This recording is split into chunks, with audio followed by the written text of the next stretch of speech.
Hi, everyone. Welcome, welcome. I'm Jeannie Ralston, founder of NextTribe, and I love seeing all of you here. I see so many friends and so many great readers and writers and curious souls. So welcome, welcome. As you know, our guest here is Jean Hanff Korelitz, who wrote one of my favorite books of all time, is The Plot, which I could not put down last year. I couldn't even believe you came out with another book so quickly, but so I was just going nuts for that. So let me tell you a little bit more about Jean than you might know. A lot of you probably know this already, but there's some other things. She's born and raised in New York, where my new home, and educated at Dartmouth College and Clare College in Cambridge. She's the author of the novels The Latecomer, her most recent, The Plot, You Should Have Known, which is had the name change a little bit. I guess The Undoing, the TV series was called The Undoing, Admission, The Devil and Webster, The White Rose, The Sabbath Day River, A Jury of Her Peers, and a middle grade reader, Interference Powder, and a collection of poetry, The Properties of Breath. So you're the founder of, did I say that right? Yeah, I was just saying, now you're going way back. Yeah, but there's so much you've done. You've got such a record. I'm very old. I mean, no, we don't say that here. Well, my elder child turned 30 today. So one of my best friends who had her daughter on the same day, we were reminiscing this morning about how we've been parents now for 30 years. That just wow. Seems yeah. Well, happy birthday to your daughter and happy birthday to mom. This is a celebration. Is she your oldest then? You have another, you have a son. The older of two, yeah. I have a 23-year-old and a 30-year-old. Oh my God, that is a lot. Yeah. But I know that you did this for us. I know you had your daughter's birthday, so we really appreciate that we're getting right. But she's not celebrating with me tonight. She's celebrating with her friends who are all 30 or 30, and who knows where. Is she in the city? Apparently we get a private, elderly parents on a less exciting night. So, yeah. So she's in Brooklyn. She's an interior designer. She's unbelievably good at that. And your son is a playwright, is it correct? Well, he's a writer, actor, but right now his first musical that he wrote is in rehearsal at Irish Repertory Theater, and we're all absurdly excited about it. In fact, it's not an exaggeration to say this is the thing that is keeping me from complete despair at the moment. Oh God, yeah. Our world, this is a really good thing that's happening. It happens to be happening to somebody that I know and love, but even if I didn't know and love him, it's a really good thing that's happening. And it's tell us the name of his show and when it's going to open, and all of us, we're going to be looking for it. All of us who are in New York. Okay, well, it's called The Butcher Boy. And it's based on a novel called The Butcher Boy, which is quite a famous Irish novel. It's sort of Ireland's version of Catcher in the Rye, only with a lot of mental illness and talking pigs. Musical, and it's, they did a workshop of it about 4 years ago, and they wanted to do a full production. It was a great workshop, but we had this pandemic. And this is the company's first, original musical that they've developed in years. And it's a great act of faith on their part to, musical theater is crazy anyway. Like it's an absurd thing to do, to put actors on a stage and have them break into the original song now and then, or I shouldn't say original song because there are all these jukebox musicals on Broadway, but it's great. And, look, I'm the mother. Of course, I'm going to say that it's really, really good, but I got to tell you, it's really, really good. It opens, the first preview is July 21st. It's going to run through September 11th, a hard date to forget. And they actually, the theater company just put all preview tickets on sale today at a reduced price. So Did everybody hear that? I'm gonna while we're talking a little later, I'll put a link to the Oh, great. Site. Okay. Thanks. So and I'll be here a lot. So yes. if you see me, come say hi. Well, I know that being a mother myself, we could talk a lot about what our children do, but we want to talk about what you've been doing. Oh, so okay. You're like, oh, all right. All right.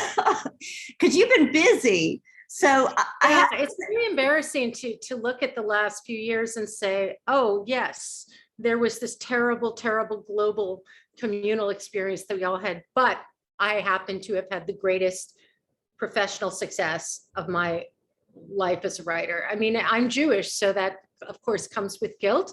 I never thought it would happen like this. I never thought it would happen at all. I mean, I'm 8 novels into my career now, and really nobody had heard of me until Nicole Kidman, was on our TV screens, and that's fine. I mean, look, I have a lot to be grateful for. I have an agent who stood by me. I have an editor who stood by me, really believed in me, and I kept getting my books published, even though my sales record did not indicate to any sane person that was a smart thing to do. So plenty to be happy about. But the fact is that suddenly, in the middle of this horrific event, I crossed over from where I had always been to where I had never been. Well, I think that's an inspiration for a lot. I know for a lot of writers, and there's a lot of women in creative pursuits, in whatever pursuit. I mean, that it can be accumulation. It doesn't have to happen when you're, bright and shiny and young. It can happen with experience and with paying your dues, writing great stuff, and just and timing is so much of it. I agree with that, and I would add something else, which is that in my particular field, there's no great advantage to being young, and this is something that I often have, like, young writers come to me very concerned about making it by the time they're out of their 20s, let's say, and I get to say to them, you don't have to worry about that. You're not a gymnast. You're not a ballet dancer. We get better. Yes. It's a great advantage that we novelists do tend to get better. And it's not such a great thing to publish young.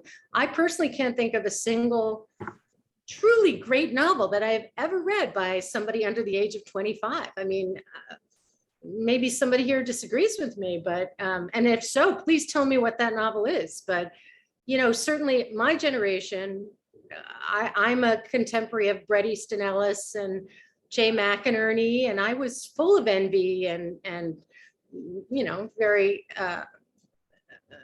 not happy feelings as I watched my contemporaries sail into print in our 20s. But most of those people, if they're still around, they're best friends behind them. Well, I know, and that's a great thought. That I mean, you've got legs. I mean, your career has legs, and so that's what it makes me think. They're arthritic, but yeah,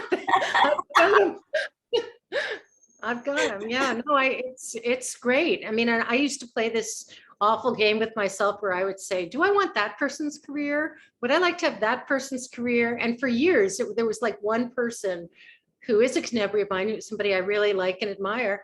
I wanted that person's career, but I don't anymore. I like my career now. I mean, it's not like I was in charge of designing my career. It had nothing to do with me. All I was doing was continuing to write novels. Right. And I want to just encourage everyone who's listening, if you have questions or thoughts, you can write them in chat, and then later on I'll call on you and you can talk to Jean directly about it. So please make use of that. But there's so much. First of all, let's just talk a little bit about these 2 books. You started The Latecomer before the plot, but you ran into snags, as every writer does, and you kind of were getting frustrated. you've said in the piece that we published about you that Sheila Weller wrote a week or so ago. But what's interesting to me, and just I can't even believe it, is that your editor said, put down Latecomer and do this other idea you have, which became the plot. And so these books are kind of were born around the same time, right? But they're so different. Well, I mean, if we're gonna stick with the metaphor of birth, Yeah. you can say one was, languishing in utero with no indication that it was coming anytime soon.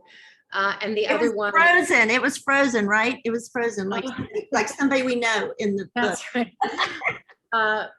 And that also had never happened to me. I've always been like one at a time. You get one idea, you work on it, you bring it to a conclusion, then you've got nothing. You're an empty vessel, and then a couple of years go by, and you think, maybe that, and then you start again.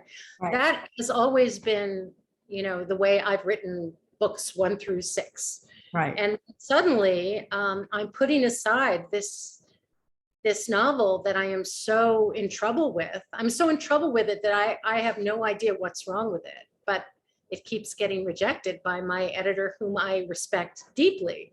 And I knew that if it were in good shape, she would have accepted it. Right. She was not ready to accept it. She kept saying, you got to do it again. You got to do it again. I'm not sure what's wrong with it. She had some ideas about what was wrong with it. I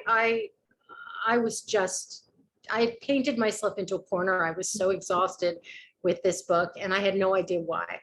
And in this kind of spontaneous event in her office, in the middle of this awful meeting where we were talking about why she wasn't buying the Latecomer, I just started kind of upchucking this novel idea that was so ill-formed that I was really hearing it myself for the first time as I was telling her about it, and that was the plot. So the next day, my agent called me and she said, basically, what just happened? What happened in that meeting? And I said, I don't know. We talked about what was the matter with the Latecomer and why she's not buying it. And I told her about this other idea. And then my agent said, well, you're getting a 2-book contract, which, first of all, I'd never had, even when things were going great. But it was such a vote of confidence on her part that she was not only excited enough about this idea that I had just come up with, but where did that idea come from? Because it was we won't give away the actual plot that's at the heart of it, but where did that come from? I've written books that I literally thought about for 20 years before I started to write them. And twice I've had something like this that just seemed to come out of nowhere. The other time was You Should Have Known, which became The Undoing. I've always been fascinated by questions of appropriation, especially plagiarism. I think most of us writers are. And by the way, I know there are writers on this call. I'm looking at Joyce Wadler. I've only been reading you for like my whole life, okay? And Marion Winnick, I think I saw her here as well. But I don't know where those ideas come from. They come from Planet Idea, and if we knew how to go there, we would go there all the time. But right. But what I loved about the plot, and I think Malcolm Gladwell said this, it's on one level, it's a beautifully written, crafted book in the language, whatever, and the insight into a writer's life. But on the other, it's just a great mystery thriller that's you can't put down. And those are really hard to do at the same time, I think. So I love that. I felt, and when you were talking just earlier about Bret Easton Ellis and all that stuff, I could see, the into the mind of the character, Jake Bonner, because he, it's what writers do. And I'm sure you like kind of compare, look at, I had one book, right, that did well, but I'm sort of languishing here. So you were able to put so much of what a writer's life is like into a mystery. You know what's so interesting? I would say in 90% of the reviews of the plot, there is some reference to the idea that Jake is trying to recapture his former glory. Yeah. I never wrote that. It's interesting that the mind the reader or the reviewer goes naturally to this idea that he had been successful and now he wasn't anymore. But Jake, as I wrote him, never got close to anything resembling success. So I'm not sure. This is my cat, Peter, by the way. Hi, Peter. Yeah. That can help me understand why Peter is suddenly choosing to pee next to his litter box. I'm all ears. Okay.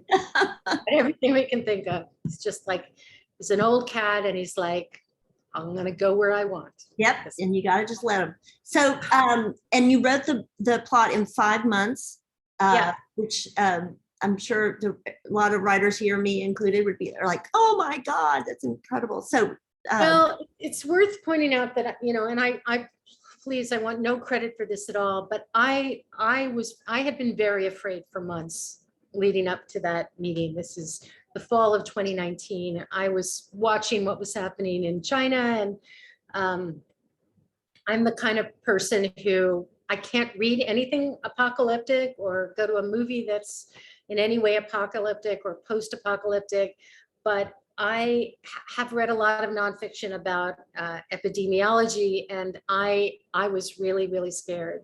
And I was the only one I knew who was really scared. And I desperately wanted to be wrong about what I thought was coming. But I think my incredible fear that I was feeling was maybe part of what happened in that meeting, just because I was not a calm person at that moment for a lot of reasons. But once it happened and we were all shut up in our homes, and my parents were shut up in their home, and my kids were separately shut up in their homes, it was almost as if I was still plenty afraid, but I was no longer afraid that it was going to happen, because it had happened. And I was so, this is the only thing I did for months. I got up in the morning, I wrote this book. My husband brought me a drink at like 5 p.m. and then we watched The Sopranos. That's like all we did. And, it was not a normal time. And for me, because I had this project and it was very consuming and I wasn't going anywhere, and I also wasn't watching the news or reading the paper because I just shut all of that out, it makes sense that I managed to do this. Yeah, well, a lot of us were shut up. I would have up writing this book for there not to have been a pandemic. I would have taken that. I hear you. But a lot of us were shut in the house, and but we don't have a book to say came out of it. So congratulations on. Yeah, but you can also say that like almost everybody else who was not going through that preemptive fear thing that I had been going through for months, you guys had to catch up. Yeah. Or most people, which is almost everybody, had to catch up with where I already was, which was scared out of my mind. Wow. Yeah. I am sorry, as you said, that you were right. So here we are. No, listen, I'm a New York Jew who had like never been in therapy. I was so scared that I went to a shrink in January of 2020. And I said, I feel like we're in the opening chapters of The Stand. He said, isn't it a shame that you have to do this to yourself, basically? So like, I was not getting a lot of, you're right from the world. But that was okay, because I was hoping that I wasn't right. I really wanted to not be right. Wow. Well, I want to see what else you're prescient about. We'll get to that later, But so let's talk about The Latecomer, because it is so different from the plot in my mind. I mean, it's a multi-layered family drama, and the twist is it's just a most amazing thing that with the advent of reproductive science, there's able to be what you named The Latecomer. And tell us about that, how you came up with this plot, and how our advanced reproductive science kind of contributed to your, the whole. Right. Well, it's the assisted reproduction stuff adds a little frisson of extra intrigue to it. But in fact, we've all known families where somebody comes along much later, quite naturally, and that person has a different family. And I remember reading a memoir by an English writer called Susie Boyd about her family, which was a kind of a famously Bohemian English family that lived all over the world in the 1960s and 70s. And she was the last child by a long stretch. And by the time she came along, it was her and her divorced mom in a flat in London alone, the two of them. And she wrote about how, people would say, oh, I know all about your family. You did all these awesome things in the 60s. And she would say, actually, no, that was my older siblings and I had a very different life. So that really stuck with me. And then, when I started thinking about adding an element of kind of chance and human interaction, that became even more kind of ironic. Somebody makes that choice in the petri dish.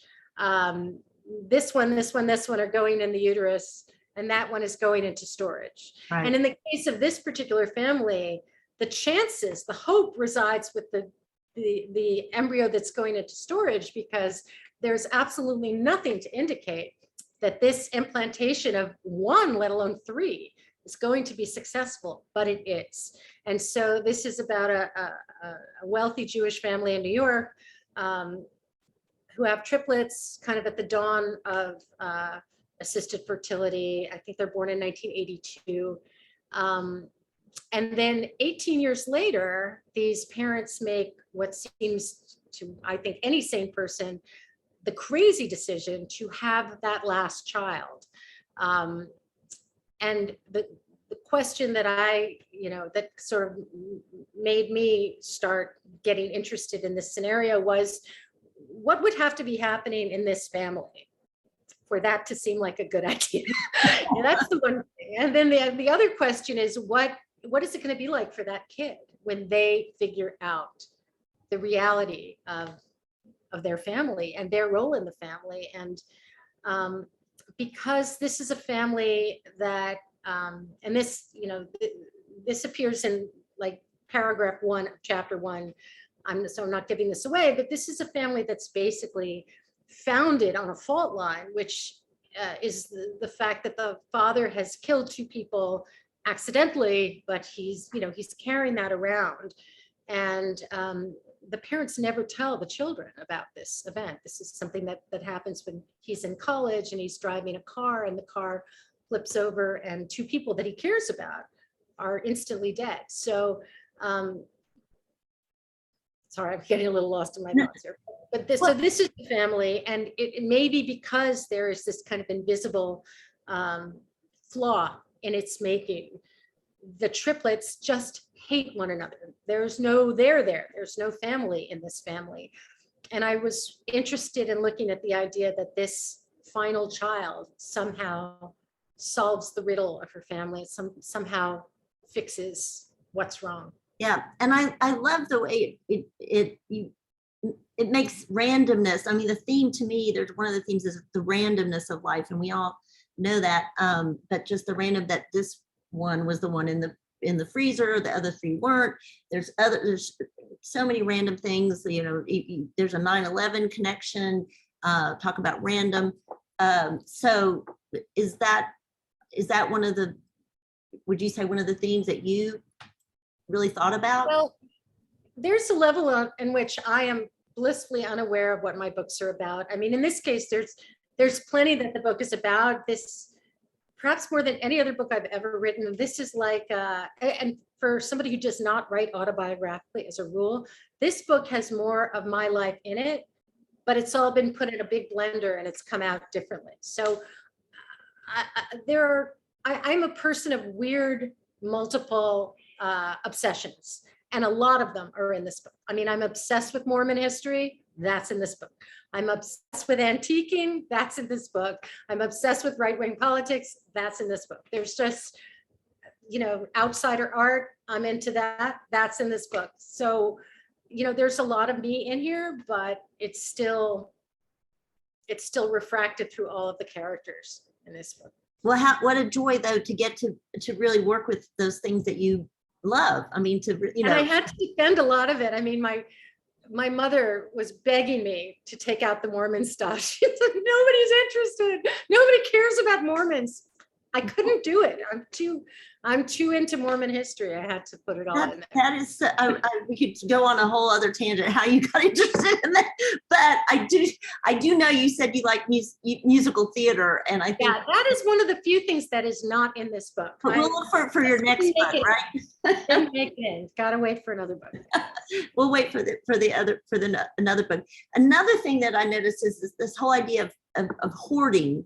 I mean, it's such a obviously there's one character it's the traditional sense, but there's different forms of hoarding, don't you think?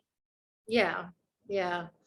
I have noticed hoarding turning up in a lot of contemporary fiction. I think I cannot be the only one waiting for the new episode of Hoarders to come out.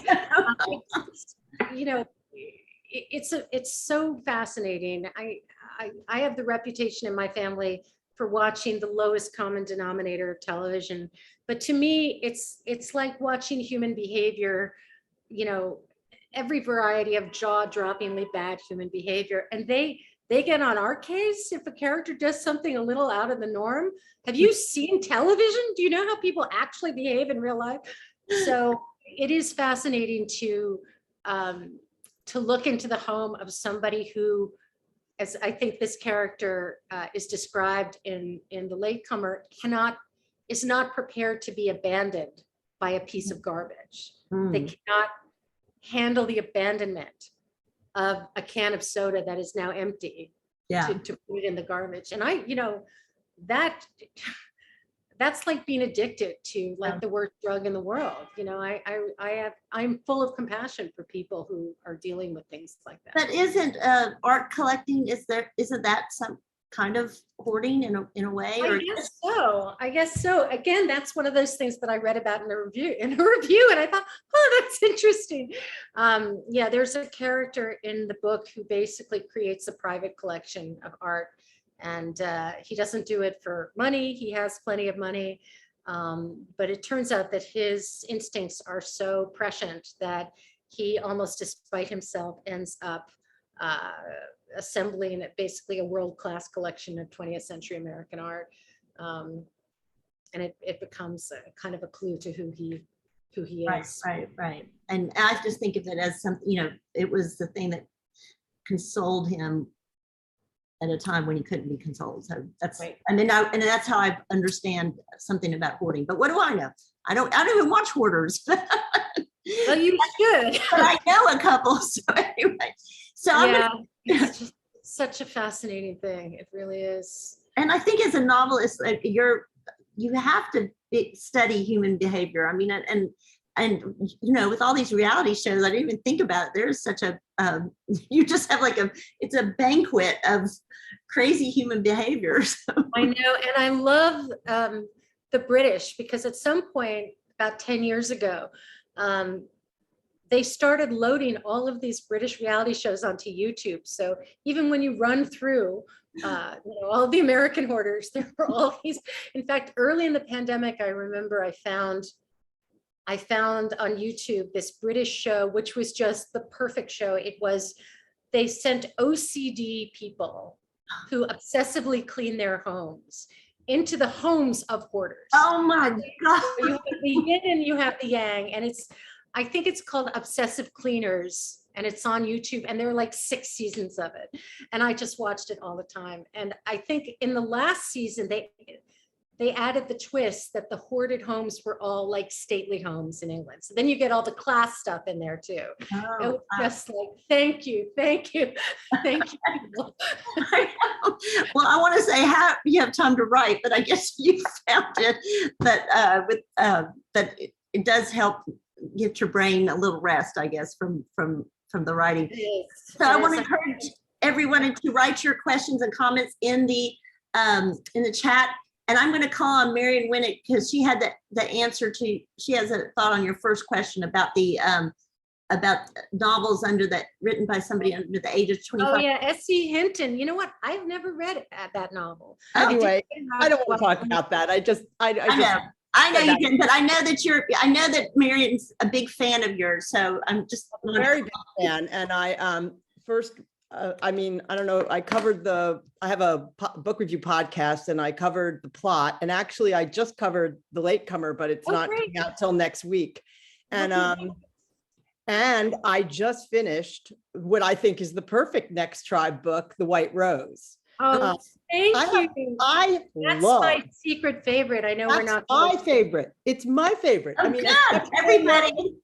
As much as I love the plot and The Latecomer, and I really did love them so much. The White Rose. It's the protagonist is a 48-year-old woman who is having an affair with her best friend's 26-year-old son. Oh my God. And as one does.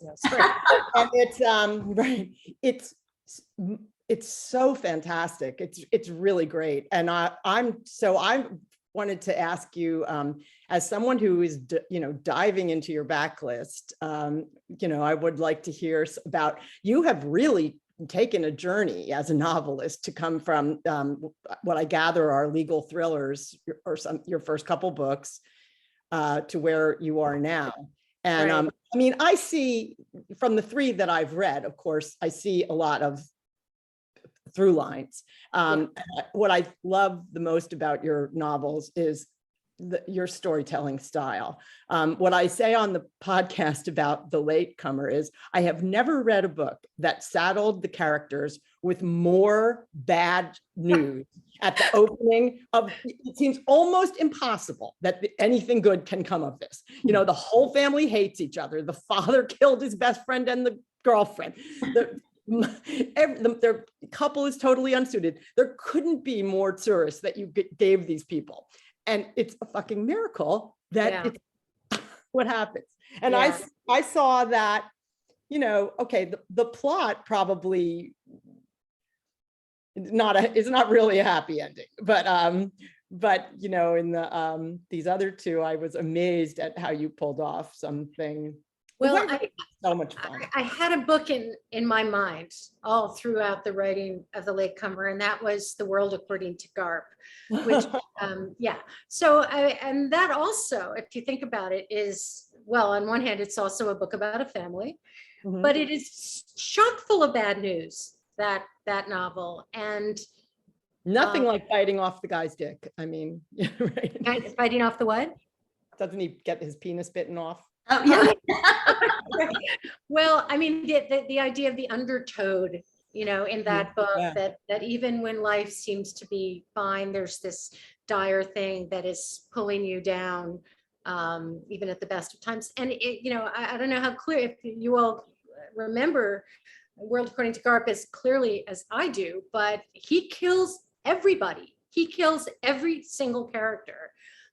Even the baby who has just been born, he has to let us know how that baby dies, many, many years later. And yet the beauty and the kindness and the goodness and the happiness and the joy in that book is so profound that when you mention that novel in front of a crowd, this is what you hear. You hear this sigh of pleasure. And what do I want as a writer? To make people make that sound. I mean, that's what I think a lot of us live for. So it didn't matter to me how bad things were. There was the goal of bringing everything down in the right place. And I wasn't sure I was going to be able to pull it off until maybe that last 100 pages, which are a bit of a, like the end of the roller coaster when you reveal the narrator, it's quite the moment.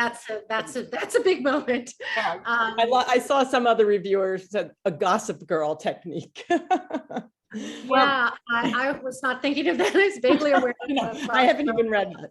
But I had a long conversation with the narrator, the woman who narrated the audiobook, which I'm a big audiobook person. I listened to it. I did too. Yes. She's fantastic. She was fantastic, wasn't she? Yeah, yeah. Did a brilliant job. And we had a long conversation about how to handle that, that the identity of the narrator is not revealed until quite substantially into the book. How do you narrate knowing that you know who you are, but your listeners do not? Yeah. So I just thought she was so brilliant. And when I got the audio files, I went immediately to that particular moment, and I got the shakes. I just thought she did so brilliantly. It was brilliant. Let's hear from Fran Carpentier. Thanks, Marion. Fran has a question.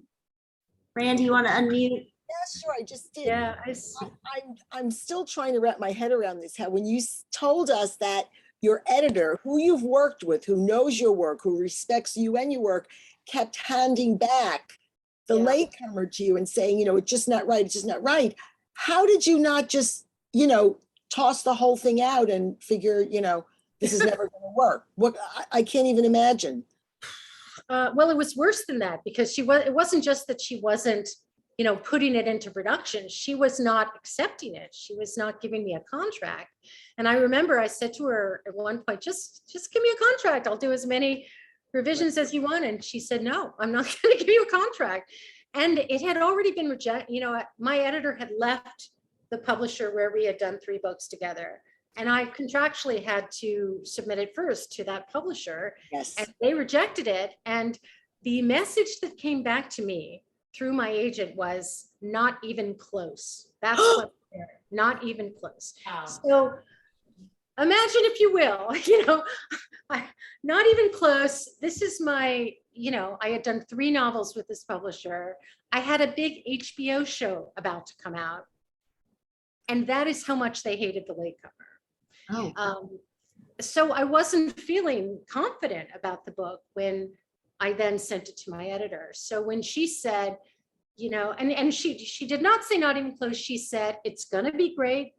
I'm going to publish it, but I'm not accepting it. You have to write it again. And I did. And when the exact same thing happened a few months later, that's when I really was just full of despair. But that's when I kind of upchucked the idea of the plot. So everything just kind of changed in that meeting. Yeah. But I don't want to imply for a moment that I wasn't full of despair and self-doubt. And, I'm sure many of you have given up on a book before it was done or published. It is the worst feeling in the world. I did not want to fail this book, but I didn't know how to fix it. Well, then that gets to our Joyce Wadler has a question. Joyce, do you want to unmute yourself? And she wants to, because she's a good reporter. She wants to get at how. I know. Joyce, where are you? I'm here. Yeah, what I wanted to know was, you talked about tying yourself in knots and basically feeling blocked as you were working on this book. And then you go to the meeting, write the other book. The question is, how did you do you know how you got yourself unblocked? Was it a question? Well, I can tell you what it was like, but I cannot explain the mechanics of it because, that's above my pay grade. But what I can say that after I finished the plot, which again, 4 months, 5 months, Amazing, there was one small revision. It was all just like, boom, totally unprecedented in my life. Then I collapsed for about a month. And then I picked up the manuscript and I read it and I saw it. I mean, I don't know why. Okay. I just saw it. I couldn't have even defined the problem before I stopped and wrote a different book. But now I not only saw what the problem was, I saw what the solution was. Can you tell us anything about what you think? You alluded to it before. I mean, How is it different? The problem was I didn't know whose story this was. Ah. I mean, this novel has 6 protagonists, which is 5 more than I have ever written before. Well, that's not true because The White Rose has 3, but for all the other books, it's been one person. And they're all doing all this kind of crazy, interesting stuff, and I'm following them all equally. It was a mess. I didn't know whose story it was, and I didn't know who was telling it. And when I figured that out, it just changed everything. That doesn't mean everything was fixed. I had to just change pronouns or something. I had to rewrite it a few more times, but that was the impediment. And then it was all like, oh, I see now. How much of a rewrite was this? Are we talking about Big. starting from scratch? And No, not that. But I mean, this book had been revised so many times. I mean, at one point, the family are on a ship going around the world. I mean, that's Yeah. not in the book. At one point, they're in Germany making a documentary. That's not in the book. I probably wrote more that was not in the final version than I've ever written for any other book, all other books combined, probably. So was this the Latecomer the hardest book to write? Definitely. Definitely, which is one reason I'm so incredibly relieved and grateful by the critical response in particular. That, like when you rewrite something, you see all those little fissures and those, edits on the page every time you read it, but they don't see them. And the idea that, it looks like an organic, unified story, which it is, without all of that kind of baggage that is still rattling around in my head, is really great. So great.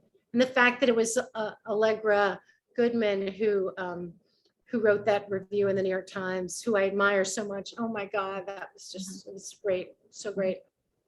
So what was more gratifying is the reception of the plot or the reception of the Latecomer, because the Latecomer was such a hard thing for you to get through. They've both been pretty great. And, the plot, I mean, even as it was happening, I was thinking, this is a once in a lifetime thing. This is not going to happen every time. And it hasn't happened. With the Latecomer, although a lot of people are reading it, and I'm really happy about that. But the plot just, again, it was my 7th novel, and it was a completely different publishing experience.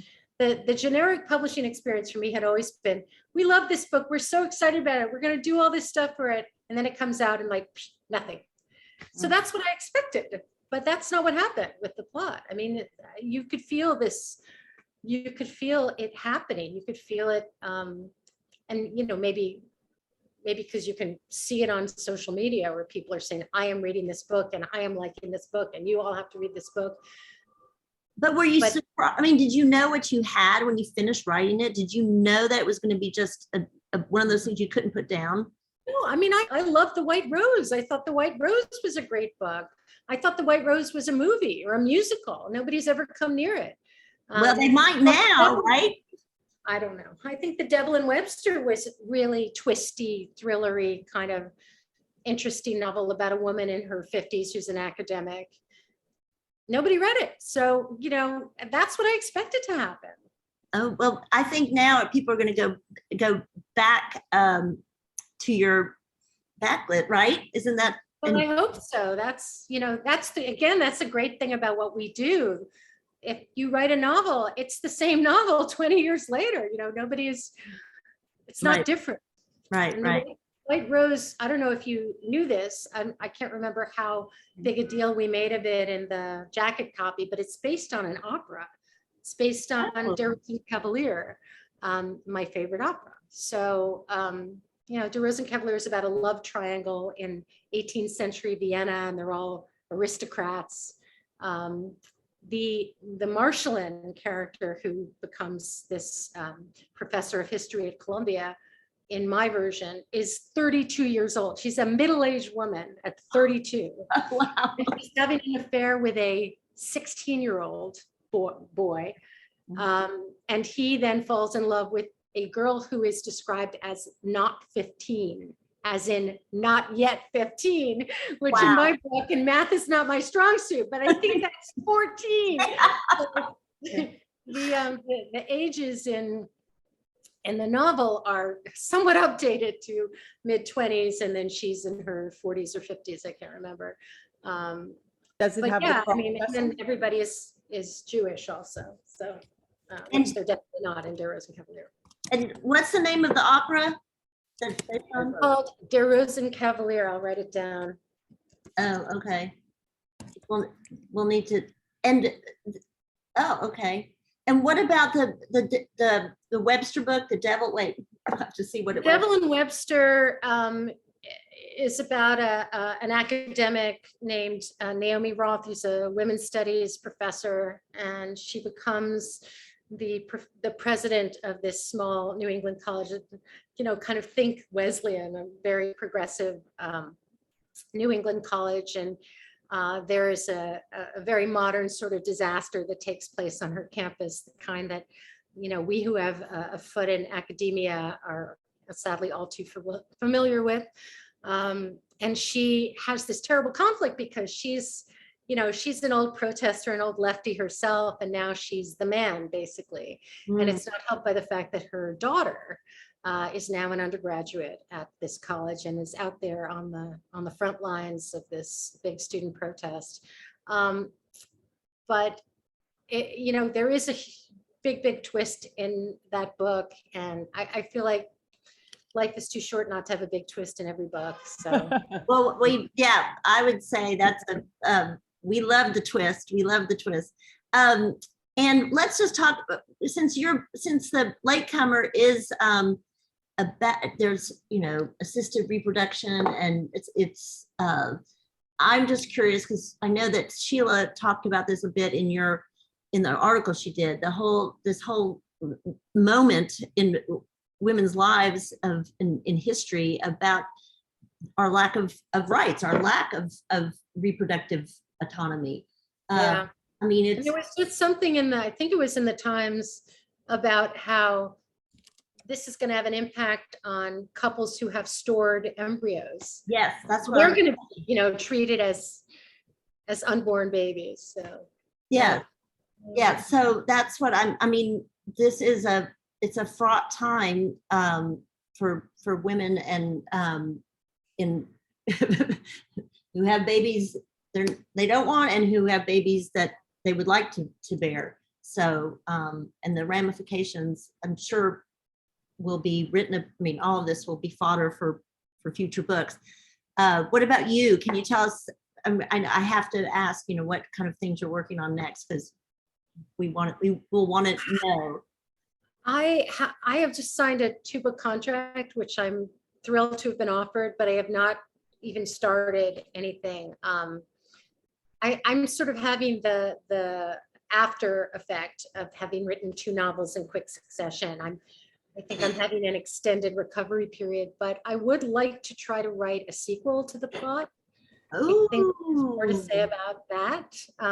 So that's what I will try when I'm just my head's spinning of how that would work out. I mean, what that would be like. But that's a great idea. And so, and how involved are you in any of the productions? Like I mean, you had success with Admission. That was made into a movie. And are you involved at all in these, or the one coming up of the plot? Well, I've had a classic Hollywood experience. I don't know if any of you have ever read Linda Ope's book, Hello, He Lied, which was like the classic book about Hollywood. I'm not accusing anybody of lying, but I will say that when I said to the producer who's doing the plot, I would like to be in the writer's room, I interpreted that as I would like to be in the writer's room as a writer. And that was interpreted on the other side as I will visit the writer's room and talk to them. So I was rather disappointed to discover that I was not going to be on the writing staff of the plot, but probably I wouldn't have had time to do that anyway, now that I think about it.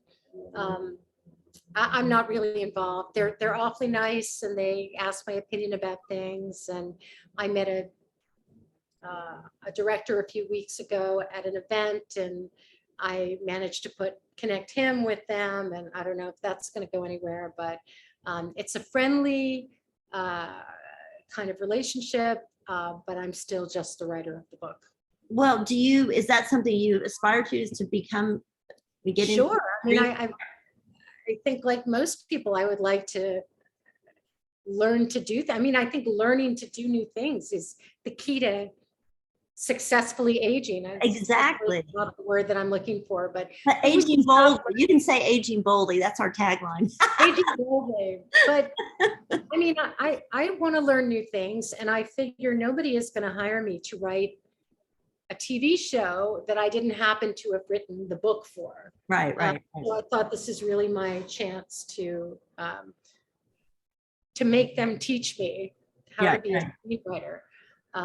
Maybe I'll try again with the Latecomer if I can articulate a little more clearly what it is that I want. Maybe they will let me into the writer's room and stay. But And I don't know. contribute actual writing. Actual writing. That's You have, right. I guess you really have to spell it out there. You have to like, Yes, I will. I guess I will. I'll make sure that the agent speaks film in the way that I clearly do not. But, I'm very envious of writers who seemed to have made that transition. Let's say Taffy Brodesser Ackner. Next thing I know, didn't she just direct the TV show based on Fleischman is in Trouble? I mean, that's amazing. What's her name? Jessica. I've forgotten her name. The woman who wrote The Luckiest Girl in the World wrote the script for her adaptation. I don't know what they said that I didn't say, but I should try to figure out. well, we will look forward to that. I know that you and your husband didn't you do a musical theater? Didn't you do something? Well, we adapted The Dead together. He's Irish, and I had this idea to do The Dead as an immersive theater. Oh, thank you, Joyce. Thank you, Joyce. Maybe that's the key to say, I want to write the first draft. Okay, there you go. All Yeah, right. it's just you make it a condition of you want the property. I want to write the first draft. And if you're willing to walk away, there you go. Wow. Okay, good. Now you know.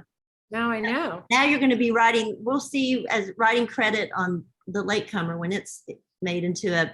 When I explained this to people and was unhappy about it, they said, but you're already an executive producer. And I didn't ask to be an executive producer. It's something that my agent just did. But apparently that trumps, lowest writer in the room. Executive producer is considered a better thing. So like, why would I want the other thing? Anyway, it doesn't matter. But I will be asking, I have this thing in New York called Book the Writer, and I do these salons with authors, and I'm having Taffy, whom I don't know, in the fall, and I will be grilling her on this subject. Well, good. And yes, and so before we finish. Oh, The Dead, you were asking about The Dead. Yeah, so we adapted it together, and we approached Irish Repertory Theater, and they loved the idea, although they were very apprehensive about it because they'd never done anything out of the theater. But eventually it all worked, and my sister and I produced it, and it ran for 3 holiday seasons. So it had 3 7-week runs from like November through January. And it was amazing. And I would love to do it again. But obviously that now is not the time. Right. But we will, we'll look for that. But also, how can we find out about Book the Writer, like find out, who you're having and become part of that? Can you write I just put the website for The Dead. And okay. And somebody said, yeah, Kate Burton was our first Greta. And so that's how I got her to narrate. That's how I got her to narrate The Devil and Webster, and www.booktherewriter.com is Book the Writer. And we just finished our spring events. And we've gone to a sort of hybrid of in-person and Zoom, which is only possible because I now have these interns from Barnard. So we'll have like 20 people in the room, and then we'll have a Zoom room going concurrently, and it's worked out. So. And how many do you have? Like in the fall, how many will you have? I think I've got about 13. Wow. So far. but one or two always drop out before I actually put registration links online. So in August, I will put the schedule together and the registration links will open, and in person is, even before the pandemic, was always limited to 20 and under because we want it to be intimate. We don't want it to be a huge room full of people. Right. And now, because of the pandemic, we're also masking and doing vaccines and Yes, stuff. I get it. Well, everyone, we have learned so much about, I mean, there's so many things for us to read now. I mean, there's things to read, the White Rose, the Devil and Webster. We want to go onto the book, The Writer, and sign up. We want to hear about the dead. And we want to hear about your son's. Oh, and my son's thing. Okay, it's The Butcher Boy at Irish Repertory Theater, starting July 21. There you go. So what I would just say that the guy who stars in this show, he also starred in the workshop in 2018. He is so amazing. He was most recently starring in the national tour of Hadestown as Orpheus. And he came back to New York to do this. And I mean, don't come for my son, come to hear him. He has a voice from heaven. I mean, he's so amazing. So his name is Nicholas Barish, and he's done like 5 Broadway shows, and he's a kid, but he's amazing.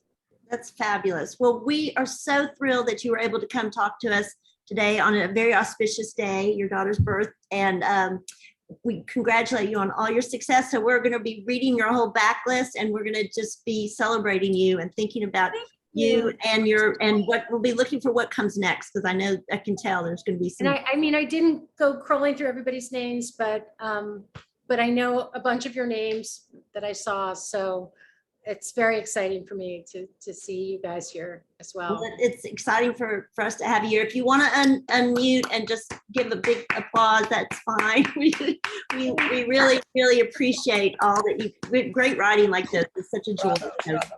Thanks a lot. Well, I'm glad we worked out our, that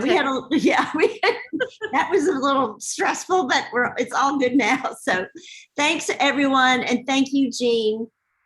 All right. Thanks, Jeannie. Take care. Jean. There aren't that many of us. I know. Bye. Bye-bye. Thanks, everyone.